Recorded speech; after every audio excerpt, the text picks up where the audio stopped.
अब छोड़ना ही होगा। जी हां, छोड़ना ही पड़ेगा। अमेरिका में जाकर नौकरी करने का सपना अब छोड़ना होगा। अमेरिका के राष्ट्रपति डोनाल्ड ट्रंप ने पहले 50% टैरिफ, फिर H-1B वीजा फीस बढ़ाने के बाद H-1B वीजा के लिए विदेशियों का सिलेक्शन किए जाने वाले लॉटरी सिस्टम में एक बड़ा बदलाव कर दिया है। अब इस नए नियम के अनुसार $1 लाख अतिरिक्त आवेदन फीस तो देनी ही होगी। वहीं अब लॉटरी सिस्टम की जगह सैलरी बेस्ड सिलेक्शन होगा। इसमें हाई लेवल के टैलेंट और हाई सैलरी वाले प्रोफेशनल्स को ही प्रायोरिटी दी जाएगी। जी हां, एक एक बात आपको समझाएंगे। नमस्कार, बहुत बहुत स्वागत आप सभी का। मैं रविंद्र सिंह आपके साथ। आप देख रहे हैं नवभारत टाइम्स और यह वक्त है सारी दुनिया का। अमेरिकी राष्ट्रपति डोनाल्ड ट्रंप की सरकार ने एक और बड़ा फैसला लेकर लाखों विदेशी कर्मचारियों की, विशेष तौर पर भारतीय प्रोफेशनल्स की चिंता बढ़ा दी है। H-1B वीजा पर पहले ही $1 लाख की एनुअल फीस लगाई जा चुकी है और अब इसके सिलेक्शन प्रोसेस यानी चयन प्रक्रिया में भी बड़ा बदलाव करने की तैयारी शुरू कर दी है।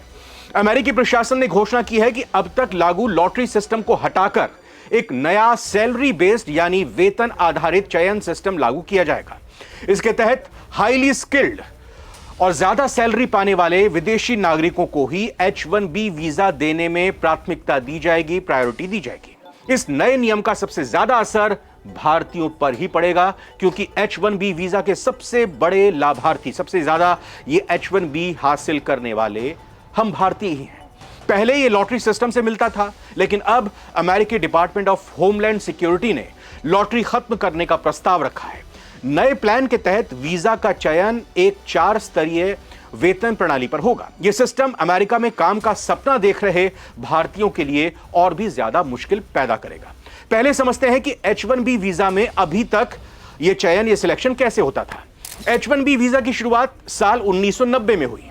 यह हाईली एजुकेटेड और स्किल्ड प्रोफेशनल्स के लिए बनाया गया था ताकि वो अमेरिका में काम कर सके।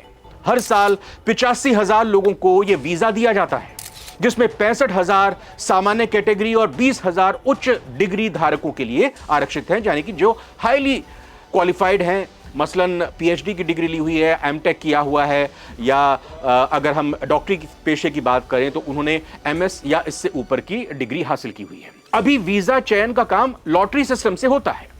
इस तरह नया ग्रेजुएट हो या सीनियर कर्मचारी, सबको बराबर मौका इस पूरे प्रोसेस में मिलता था। साल 2024 की बात करें तो 3,99,395 करीब 4 लाख H-1B वीजा जारी किए गए थे अमेरिका की तरफ से, जिनमें 71% भारतीयों को मिले और बाकी 39% दुनिया के अलग देशों के प्रोफेशनल्स को। अब नए सिस्टम से सपने टूट जाएंगे, समझते हैं इसको। अब अमेरिकी डिपार्टमेंट ऑफ होमलैंड सिक्योरिटी ने लॉटरी सिस्टम खत्म करने का प्रपोजल रखा है। नए प्लान के तहत वीजा चयन एक 4 स्तरीय वेतन प्रणाली पर होगा। इसमें लेवल 1 पर एंट्री लेवल कर्मचारी अप्लाई कर सकते हैं। लेवल 2 किसके लिए होगा? जो योग्य यानी स्किल्ड प्रोफेशनल्स हैं, जिनके पास कुछ स्किल बेस्ड एक्सपर्टीज है, वो इस पर अप्लाई कर सकते हैं। लेवल 3 का होगा अनुभवी पेशेवर, यानी कि जो एक्सपीरियंस्ड हैं, अपनी फील्ड के माहिर हैं। चौथा लेवल होगा वरिष्ठ यानी सीनियर और बहुत ज्यादा एक्सपर्ट जो हैं, अत्यधिक विशेषज्ञ हैं, जिनके पास एक्सपीरियंस है। अब इस नए प्रस्ताव के अनुसार सिलेक्शन उस सैलरी लेवल के आधार पर किया जाएगा जिसमें एप्लीकेंट को रखा गया है, जो कर्मचारी 4 वेतन स्तरों में सबसे ऊंचे स्तर पर, यानी इन चारों को अलग अलग श्रेणी में बांटा जाएगा। कौन अभी ग्रेजुएट बनकर नौकरी के लिए अप्लाई कर रहा है, किसके पास अपनी पर्टिकुलर स्किल है, या कौन कितना एक्सपीरियंस रखता है, और किसके पास ज्यादा डिग्री है या किसके पास ज्यादा सैलरी उसको ऑफर की गई है, चाहे वो भारत की टेक कंपनी हो या फिर अमेरिका की कंपनी, तो उसकी सैलरी का आधार रखा जाएगा। इनमें एक पैमाना यह है कि जिस प्रोफेशनल की एनुअल इनकम $1,62,528 $1,62,528 है, उन्हें सिलेक्शन पूल में 4 बार शामिल किया जाएगा, यानी कि इनके 4 बार चांसेस होंगे।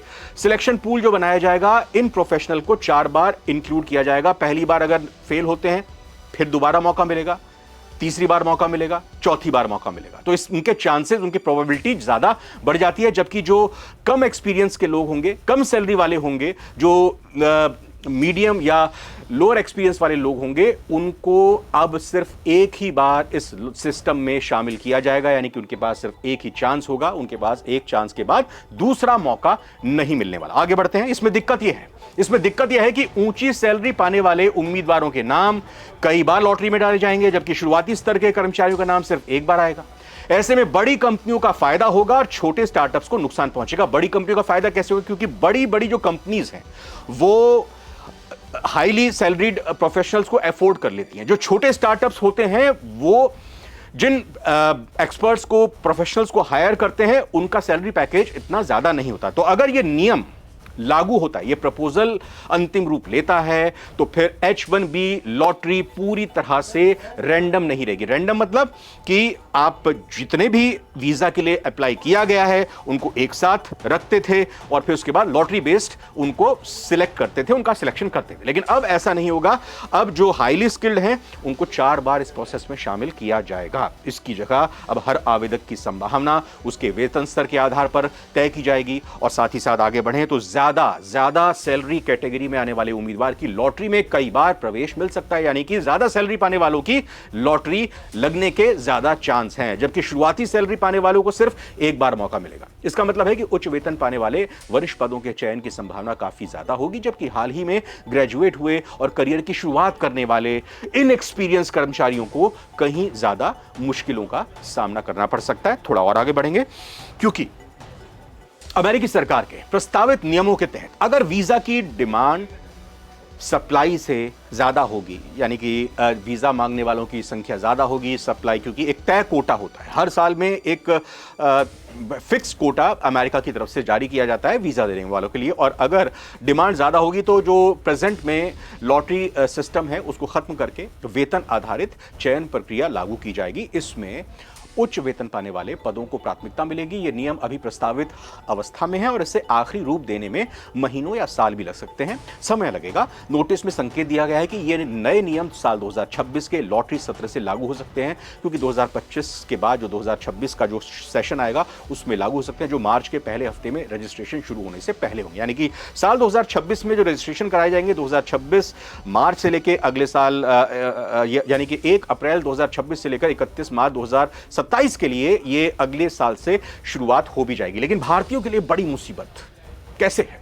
एक्सपर्ट्स का मानना है कि इस बदलाव से भारतीय युवा पेशेवर सबसे ज्यादा प्रभावित होंगे। जानकारों से हमने जब बात की तो उन्होंने हमें एक एग्जाम्पल के जरिए पूरा मामला समझाया।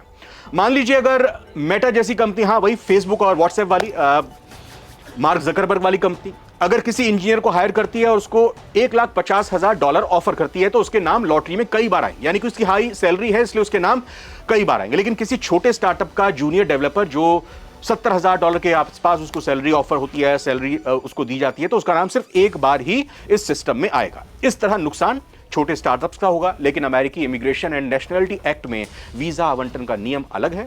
इसके मुताबिक वीजा उसी क्रम में जारी होना चाहिए जिसमें आवेदन आते हैं, यानी कि वीजा भी कई तरह के होते हैं अमेरिका में। और वीजा का नियम अमेरिका में यह कहता है कि जो वीजा पहले अप्लाई करता है, भाई एक कहावत भी है कि पहले आओ पहले पाओ, और उसी हिसाब से अमेरिका में भी यह सिस्टम अभी तक लागू है कि वीजा में जो पहले अप्लाई करता है उसका नंबर पहले आता है, अगर वो एलिजिबल होता है, सारे क्राइटेरिया पूरे करता है। लेकिन अब ये H1B वीजा के लिए खास तरह का नियम बनाया जा रहा है। ये भी एक टकराव की स्थिति और विरोधाभासी देखने को मिल रही है।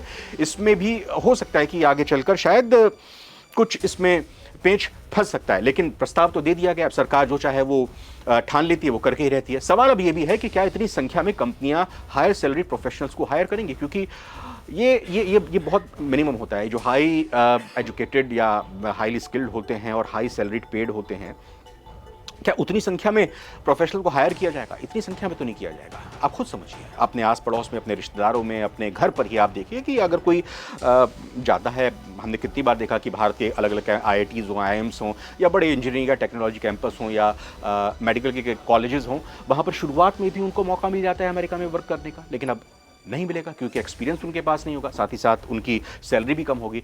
अब ऐसा करने के पीछे ट्रंप साहब का मकसद क्या है, यह भी समझते हैं। राष्ट्रपति डोनाल्ड ट्रंप के फैसले का मकसद अमेरिकी नागरिकों की नौकरियां सुरक्षित करना है और कम वेतन पर विदेशी कर्मचारियों की नियुक्तियों पर रोक लगानी है। वहीं ट्रंप सरकार की तरफ से H-1B वीजा को लेकर किए गए बदलावों का सीधा असर भारतीय और बाकी विदेशी कर्मियों पर पड़ेगा, जो अब तक H-1B वीजा प्रोग्राम से आज तक सबसे ज्यादा लाभान्वित होते रहे, क्योंकि अमेरिका में करीब 70% H-1B वीजा धारक सिर्फ भारतीय हैं, यानी कि जो अब अमेरिका के ग्रेजुएट्स होंगे, कम एक्सपीरियंस वाले होंगे, उन्हीं को शुरुआती लेवल पर ये नौकरियां अमेरिका के लोगों को ही दी जाएंगी। इससे भारत अमेरिका के संबंधों पर भी असर पड़ेगा। असर तो पड़ ही रहा है अभी, लेकिन आगे और क्या असर पड़ेगा। H-1B वीजा भारत और अमेरिका के बीच एक अहम कड़ी माना जाता है, दोनों देशों को और नजदीक लेकर आता है। भारतीय आईटी कंपनियां अमेरिकी प्रोजेक्ट्स में इन कर्मचारियों पर निर्भर रहती हैं। नए नियम लागू हुए तो न केवल भारतीयों के मौके घटेंगे, बल्कि भारतीय अर्थव्यवस्था पर भी इसका बुरा असर पड़ेगा। अभी कई इमिग्रेशन विशेषज्ञ मानते हैं कि इसके खिलाफ, यानी जो ये प्रस्ताव है, इसके खिलाफ कई कानूनी चुनौतियां खड़ी हो सकती हैं, जैसा हमने पहले भी कहा। लेकिन अगर ये लागू हो गया तो अमेरिका में विदेशियों का काम करना और भी ज्यादा मुश्किल हो जाएगा। तो इसीलिए हमने कहा था कि अब अमेरिका में नौकरी करने का सपना शायद छोड़ना होगा। क्या तैयार हैं आप?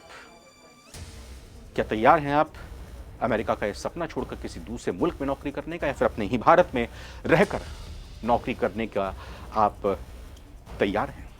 कमेंट करके जरूर बताइएगा, हमें इंतजार रहेगा। फिलहाल बहुत बहुत शुक्रिया, नमस्कार।